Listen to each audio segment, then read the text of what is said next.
afternoon and welcome to Track Rekord's YouTube channel. This is a place where you can find videos about cars, but also how to drive cars. So if you haven't already done so, please subscribe and don't forget to comment, like, and all that stuff that people do online.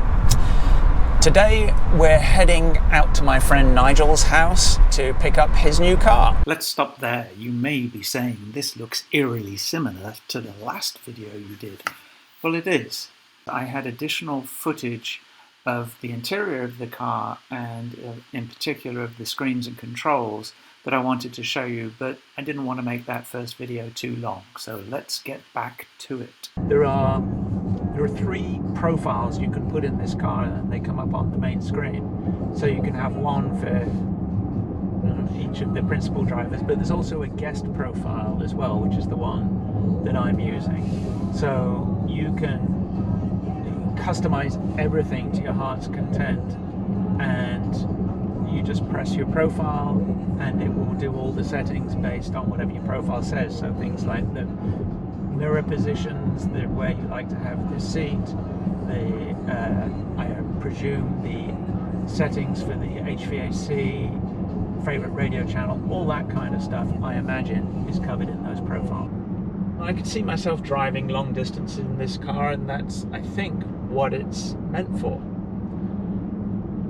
It is very, very comfortable.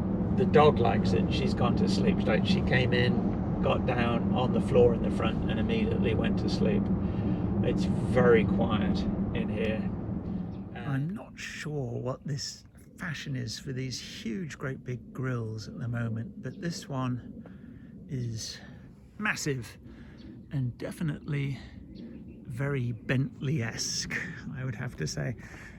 The lines on this car, and it's an SUV, so I guess it's nice. It's huge. It really is very, very big. And this has got the optional 22-inch wheels. Now, opening the trunk on the GV80 is a little different. There's a button up here. You press that and nothing happens.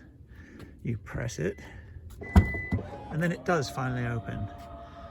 And you know what the great thing about this car is? It comes with a Porsche umbrella. Here you have the power controls for the second row seats. These are really neat. 2L means second row left. This one doesn't have the optional third row seats, which apparently are a little cramped, shall we say. So that goes down in a very stately fashion. If we press 2R, the right side goes down.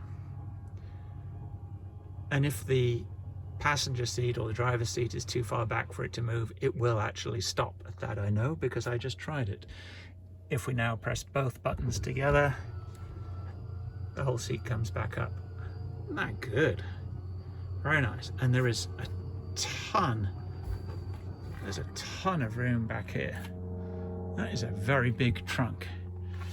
I don't know, you can get a dead body or two in there easily.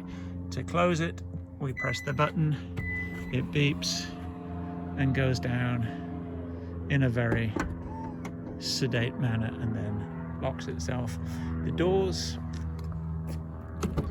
are all soft close, and in the rear they are also soft close. Very nice. So no slamming of doors going on here. What's it like in the back? Oh, just as luxurious in the front. The inside of this car is beautiful. I mean, that is exposed grain wood, beautiful leather, and you can see that there's that aluminum strip and a nice little bit of LED accent lighting underneath it. Lots of room here. I mean, this would be really comfortable to go for a ride in the back. And here, this is interesting. You can slide the passenger seat and change the back angle from behind. So that's a really good way to annoy the passenger. Dual sunroofs, which are very, very nice and becoming more and more en vogue these days. This is a very, very nice cabin, and look at those speakers. Those are beautiful. Look here, vents that you can move with your fingers, and a very nice rear control for the HVAC and the heated and ventilated seats, which with this perforated leather are absolutely gorgeous. I mean, the rear seat passengers are treated just as nicely as the front seat passengers in this car. Very, very nice indeed. And we've got little vanity mirrors here for those who are vain. And oh, it looks like there are shades for the windows. Don't know how those work. Now, one thing that is worth looking at in this, I'm on my iPhone now because my GoPro ran out of steam. I want to show you the display. It is so good. So here is that gorgeous display, and I'm not sure if you can really see the 3D effect on my phone, but the car is actually standing out from the road, and there's some depth to the dials. They are very, very nice. Now, what I really wanted to show you was this. I guess we're going to have to put it in drive. We're in drive now. If I indicate to turn left, look at that. I get the rear view in the left gauge, and if I go to turn right, I get it in the right gauge. Isn't that cool? And the center display is beautiful. If I put it in reverse, you get that overhead view, and you can drive just on that view without having to look. And I've got rocks and boulders here by me, and you can very confidently drive with that overhead view. See, look how well I'm doing at keeping next to the curb. Excellent. That is a really, really nice display. I mean, look at this. This is actually giving me a perfect view of a 3/4 view from behind the car. I mean, that is pretty amazing, I have to say. Now, the interior of this car is really, really nice. There you see the top touchscreen, which is a little too far away for my liking to be able to reach, but it's a nice broad screen. You get a lot of information on it. And look at this tuning dial for the radio. It's a little finicky to use, and I'm using this button here to control it. And now there you see I can. It's a little frustrating, actually, to tell you the truth, because this dial is very sensitive. If you accidentally press it, it moves over. See there, it just moved over to the next part of the screen. But you've got to press it hard enough to be able to move it, and if you press it just a little bit too hard, it thinks you want to move over to the other part of the screen. So it's not perfect. Maybe if I just see here, I can just search radio channels. That's a lot easier. If I press the side button here, it moves me over to the presets or whatever. So that's a B- for me. This screen I really like. Combination of dials and touchscreen. So touchscreen, if I want it to go to the seat, I press that. You can control where the air is going, but then you can use the vents to actually fine-tune it. Excellent job, Genesis. You didn't fall prey to the trend of putting everything in a touchscreen and hidden in menus. I really, really like that. And then you come down here and there's more knobs and controls. This is the knob that's controlling the touchscreen up top. I would have preferred this to be a dial like this. This is a little difficult to use because to get enough pressure on it to move it, you actually tend to press the button. So that's a little difficult, but I suppose I'd get used to that. This is the drive selector, so reverse, neutral, drive. Auto hold will stop the car creeping forward if you want that. I actually prefer it to be on auto hold all the time.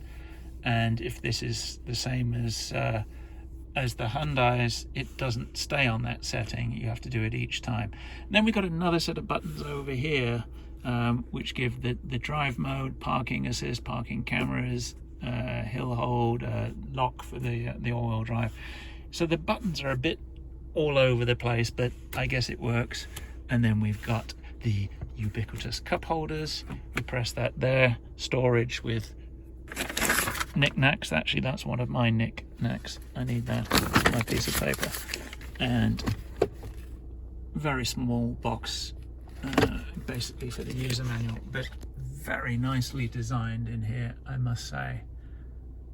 Yeah, I'm really impressed with this car. And unfortunately, that's about all I've got time for today. I've got to get this car back. And I really wanted to show you the party piece where it can back out of a parking spot or drive into a parking spot. Bit of a gimmick that you probably won't use very much, but the car is so bloody big, you may actually need it to be able to get the doors open if you're in a tight parking spot. So I can see that being useful in the UK. But here in Arizona, typically parking spots are really wide and you're not going to need that. But it's kind of a neat feature. And I haven't got time today to get into all of the lane keep assist, the active cruise control, all the gadgets that I know that this car has. It's got everything. I have to get this car back now. So that was just a very quick look at the Genesis GV80, and if this first quick look is anything to go by, this is a great car. The quality is fantastic. It is beautifully finished inside, great choice of materials, good ergonomics, great display, very quiet drive. I would highly recommend it. Let's get on our way. I need to spend more time in this car to really delve into all the features, but I hope you like this quick look. If you did, please give me a thumbs up, leave any comments below, and don't forget to subscribe. And until next time, cheers.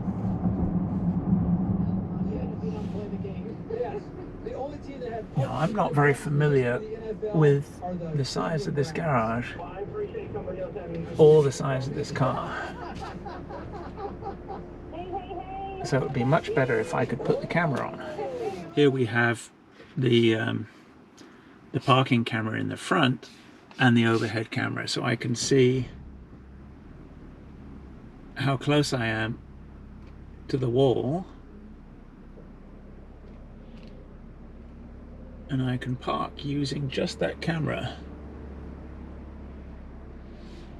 That is really neat. I like that, and it's such a nice display. And this has front parking sensors, as you'd expect in a car of this price, and it shows that I am in the parking spot, so I guess we stop there.